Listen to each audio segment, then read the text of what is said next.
every single day. You trust a company you've never heard of, not with your money, not with your phone, but with something even more important, your food.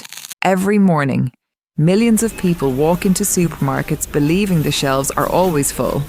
But what if I told you, those shelves depend on a single invisible network, built by a company almost nobody knows. And if that network stopped, the world would notice. Fast.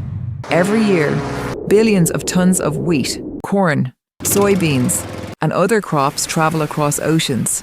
But crops don't move on their own. Someone has to buy them from farmers, store them, transport them across continents, and deliver them before it's too late. Without that system, food doesn't disappear. It simply never arrives. Now here's the surprising part. The company behind much of this isn't Amazon. It isn't Walmart. It isn't Coca-Cola.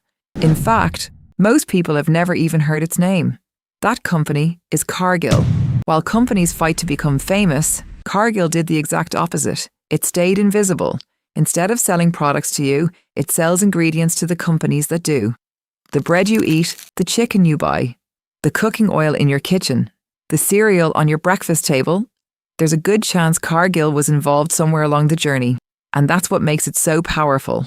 Not because it owns supermarkets, but because it helps keep them full. Now imagine something goes wrong. A drought destroys crops. A war blocks shipping routes. A major port shuts down. Within days, moving food becomes harder. Within weeks, prices begin to rise. And suddenly, millions of families around the world pay more for the exact same meal. Here's the truth.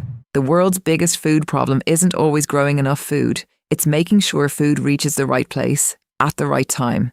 And that's exactly where invisible companies like Cargill become essential. You may never see its logo. You'll probably never buy one of its products. But there's a good chance it helped put food on your table today. Sometimes, the most powerful companies in the world are the ones nobody is supposed to notice.